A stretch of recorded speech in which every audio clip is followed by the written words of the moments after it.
qui prévoit une très bonne collaboration entre la société civile et les collectivités territoriales décentralisées dans l'exécution, dans le transfert d'abord des compétences, dans l'exécution des budgets et dans également la mise en œuvre de certaines infrastructures. Donc, à sa suite également, nous allons essayer maintenant d'apprécier les avantages et quelques inconvénients qu'il y a à collaborer avec la société civile dans la mise en œuvre de ces projets et programmes. Monsieur le directeur, vous disposez de 20 minutes pour nous faire la quintessence de ce que vous avez préparé pour nous ce soir. Merci, monsieur le modérateur. Chers participants, chères participantes, et surtout merci à la Fondation Denis et Nora pour m'avoir invité ici, partager cette discussion avec tout le monde. Alors, le thème que la Fondation m'a demandé de préparer et de vous soumettre pour qu'on discute, c'est les avantages et les inconvénients du recours aux OSC dans la mise en place des politiques et des projets de développement urbain. Voilà, le milieu urbain au Cameroun, comme partout ailleurs, est le lieu de grande concentration des populations d'origine sociale et aussi diverses que variées, avec souvent des modes de vie et des besoins multiformes. Et ces besoins, parfois, sont vraiment divergents. La satisfaction de tous ces besoins nécessite l'élaboration et la mise en œuvre des politiques, des programmes, des projets de développement rural, urbain, nous traitons beaucoup de l'urbain ici, intégré, c'est-à-dire qui touchent et comblent ces besoins dans tous leurs aspects sociaux, environnementaux, économiques, etc. Les collectivités territoriales décentralisées doivent donc développer des stratégies les plus appropriées pour satisfaire leurs populations, notamment en impliquant toutes les catégories d'acteurs sociaux, en commençant bien sûr par les OSCI, tant au niveau de la conception, de la mise en œuvre, de l'élaboration que de l'évaluation. La Fondation Denis Levra, comme je disais tantôt, m'a demandé d'examiner les avantages et les inconvénients du recours des collectivités territoriales décentralisées aux OSC dans la conception, la mise en œuvre et l'évaluation des politiques et projets de développement. Pour que nous nous entendions et puis qu'on ait, pour qu'on ait la même compréhension, il y a certains thèmes qu'il faille éclairer, définir. Certains thèmes clés, notamment avantage. Qu'est-ce que ça veut dire avantage? Quand on dit avantage, on pense à quoi? J'ai consulté Larousse. Larousse n'est pas très là-dessus. Toutefois, j'ai retenu avantage, c'est gain. Qu'est-ce qu'on gagne? Profit. On profite de quoi en collaborant avec les OSC? Inconvénient également ici, j'ai consulté les dictionnaires. Larousse n'est pas très précis là-dessus. Toutefois, Larousse dit l'inconvénient, c'est une conséquence fâcheuse d'une situation ou d'une action. Et explique davantage l'inconvénient par désavantage. Donc, puisqu'on connaît ce que ça veut dire, avantage, c'est-à-dire profit, gain, l'inconvénient, c'est un désavantage. Alors, qu'est-ce que c'est que le développement, puisqu'on parle de développement urbain? C'est l'action d'évoluer, de progresser, c'est l'amélioration qualitative et durable d'une économie et de son fonctionnement. Ça, c'est Larousse qui le dit. Et urbain, qu'est-ce qu'on entend par urbain? Qu'est-ce qu'on entend par rural? Nous traitons de l'urbain ici. L'urbain, c'est la ville. C'est l'ensemble formé par une ville et ses banlieues, ou une commune isolée comptant plus de 2000 habitants, agglomérés. Ça, c'est encore Larousse qui le dit. Et les politiques, c'est quoi? Puisque nous parlons de l'élaboration des politiques et de leur mise en œuvre. C'est l'ensemble des pratiques, faits, institutions et déterminations du gouvernement d'un État ou d'une société. C'est une manière d'exercer l'autorité d'un État ou une société, manière concertée d'agir, de conduire une affaire, de conduire une stratégie. Je prends également cette définition de Larousse. Vous pouvez consulter Larousse. Un projet, moi je suis un ancien de projet, j'ai donné ma définition des projets. Projet pour moi c'est quoi? C'est un ensemble d'activités cohérentes et pertinentes, conçues en vue d'être mises en œuvre pour atteindre un résultat comme solution à un problème ou besoin précis. Voilà.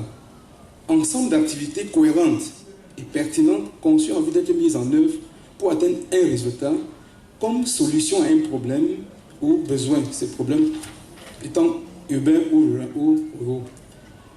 Autre terme, OSC. OSC, tout le monde parle d'OSC. OSC, au fait, c'est quoi? OSC, c'est l'ensemble des acteurs qui ont un caractère non gouvernemental et non lucratif. Ça, c'est la définition principale. C'est des organisations non gouvernementales comme ONG, c'est des associations de quartier, des associations de population. C'est des partenaires sociaux, comme on dit généralement. Les organisations syndicales et patronales sont des partenaires sociaux. C'est des unions, c'est des rassemblements de population. L'Union européenne est assez précis. Lui, il parle d'acteurs non étatiques. Donc tout ce qui est acteurs non étatiques et OSC. Les collectivités territoriales décentralisées, mon voisin de gauche, il a suffisamment présenté cet aspect. C'est des personnes morales où une CTD est une personne morale de droit public, administrativement et financièrement autonome pour la gestion des intérêts régionaux ou locaux. Quels sont donc, après cette définition, les gains ou les désavantages? Donc, quels sont les avantages et les inconvénients? En suivant la définition de tout à l'heure, quels sont les gains, les désavantages de l'implication des OSC dans la mise en œuvre des politiques et des projets de développement en milieu urbain? Voilà, nous allons examiner en passant en revue un certain nombre de points. Quels sont d'abord les domaines et les besoins de développement urbain? Les domaines sont nombreux. On peut compter l'habitat. Quand on est en ville, il faut trouver un logement. Il faut se loger décemment. C'est l'alimentation. Quand on est un bébé qui naît, commence à crier, j'ai besoin de manger. Il faut trouver la nourriture. Il faut de l'eau. Donc il faut disposer des marchés où on peut trouver de quoi manger. C'est la sécurité. Un domaine de développement urbain, c'est la sécurité. Vous savez, aujourd'hui, notre pays est touché par ce phénomène de Boko Haram. On n'est plus libre de marcher au nord comme on veut, même ici au sud. C'est la sécurité. Il faut pouvoir se déplacer. Il faut de l'éclairage public pour savoir où on met son pied. Il faut la police. Aujourd'hui, on a multiplié le nombre de policiers qui doivent assurer notre sécurité. C'est absolument important. Et on ne se déplace pas souvent quand on n'est pas en santé. Il faut être en santé. Il faut des services qui veillent à notre santé. Il faut des hôpitaux. Il faut des pharmacies, on peut trouver des remèdes. Tout cela, ça ne suffit pas. Les secteurs de développement sont nombreux. Il y a l'éducation. Un enfant doit aller à l'école. Il faut des écoles. Il faut construire des terrains de football pour les enfants. Tout le monde doit s'épanouir. Ensuite, il faut surtout se déplacer. S'il n'y a pas de moyens de déplacement, je suis sûr que nous tous, nous ne serions pas déjà ici. Il faut des moyens de déplacement appropriés pour qu'on puisse se déplacer quand on veut, qu'on puisse aller où on veut.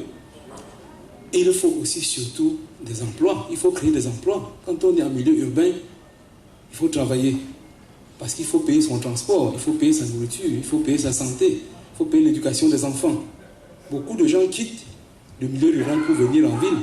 Et là, le premier besoin, c'est de trouver de quoi avoir un peu d'argent pour se nourrir, se vêtir, se soigner, etc. Les CTD dans tout ça, je crois que ça a déjà suffisamment traité, ont été créés. Et il y a une loi, la loi numéro 2004/17 du 22 juillet 2004, la loi d'orientation de la décentralisation qui leur donne la mission de promouvoir le développement économique, social, sanitaire, éducatif, comme nous avons cité tout à l'heure, culturel, sportif des collectivités. Il s'agit là des responsabilités dans les principaux domaines et besoins du développement urbain. Donc toutes ces missions des CTD, c'est dans les domaines principaux du développement urbain. Les CTD peuvent, dans le cadre de leur mission, c'est ce qui est dit, exécuter des projets en partenariat avec les organisations de la société civile dans des conditions et modalités fixées par leurs règles spécifiques, c'est-à-dire les règles qui sont spécifiques aux collectivités territoriales décentralisées. On dit elles peuvent, pas elles doivent, elles peuvent. Donc il y a la qualité des prestations des OSC qui peut être déterminante pour permettre aux CTD de les choisir pour des prestations diverses. Les OSC, quant à elles, par rapport au développement urbain sont créées de façon libre. Leur action également libre dans tous les domaines de développement urbain que nous avons parcouru tout à l'heure, pour contribuer à résoudre des problèmes divers et variés et satisfaire des besoins multiformes exprimés par les différentes catégories de population sans exception. Leur rôle et actions dans le développement urbain sont aussi nombreux. Si vous avez prêté attention tout à l'heure, vous avez déjà retenu un bon nombre. Éveiller de la conscience des citoyens sur leurs droits, mais aussi sur leurs devoirs. Dans une ville, les citoyens ont des droits, mais aussi ils ont des devoirs. Information, sensibilisation, tous les champs que vous connaissez, formation, mobilisation des populations, renforcement de leurs capacités pour qu'elles participent aux côtés des autres acteurs à l'amélioration de la qualité de la vie humaine. Conception, recherche de financement, réalisation, évaluation de projets. Les OSC ont le rôle de locomotive et de facilitateur pour différents problèmes de développement humain. Leur rôle également, c'est de mutualiser les efforts. Ils participent à amener des gens à mettre leurs efforts ensemble et leurs moyens ensemble pour atteindre, pour réaliser des projets, atteindre certains résultats. Particulièrement également, on parle du budget d'investissement public.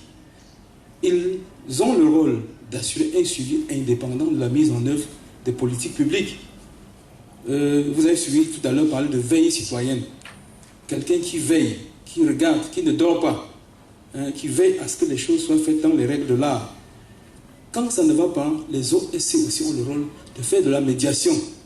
Donc mettre les gens en service d'interface entre des acteurs. Et surtout, les OSC doivent proposer. On ne doit pas seulement veiller, on ne doit pas seulement critiquer, mais il faut proposer des alternatives productives. Les rôles et les actions également des OSC. En termes d'action, les OSC travaillent dans la sécurité, dans tous les domaines du développement urbain que nous avons cité tout à l'heure. Dans la sécurité, vous avez vu les comités de vigilance, les comités d'autodéfense dans les quartiers, qui assurent la veille, qui regardent, qui veillent qu'il n'y ait pas d'insécurité dans les quartiers. Dans le domaine de la santé, les OSC font des choses. Je vais parfois citer des noms, sans faire la publicité. Vous avez vu Kamnafo, par exemple, qui a créé des hôpitaux. On dit, je vais à l'hôpital Kamnafo, c'est des organisations de la société civile. Pour l'éducation, dans ce domaine, les OSC, sans être aussi, ont fait beaucoup de choses. La plupart des écoles, des maternelles ou des crèches sont créées par la société civile. Dans le domaine des transports, l'aménagement des routes et des pistes dans les quartiers, par les OSC, contribue à améliorer la qualité du transport. Celui ou celle qui a visité le quartier Melun 8 peut se rendre compte de ce que ERA Cameroun a fait dans ce quartier. C'est un quartier où on avait vraiment de la peine à circuler. Quand un malade dans le quartier se trouvait en difficulté, il n'y avait vraiment pas moyen de l'évacuer. Maintenant, les pistes ou les rues du quartier ont été aménagées, ont été travaillées par ERA Cameroun. Ainsi dit, tout à l'heure dans le premier exposé, nous avons suivi quelques cas de bonnes pratiques dans la région de l'extrême nord, si ma mémoire est bonne, à l'ouest et à Yaoundé, en matière d'action forte que la société civile peut mener pour accompagner les CTD à atteindre leurs objectifs. L'exposé suivant nous donnera également un exemple de coopération entre ces acteurs sur un projet de développement urbain, en mettant un accent sur le bilan. Nous passons ainsi la parole à M.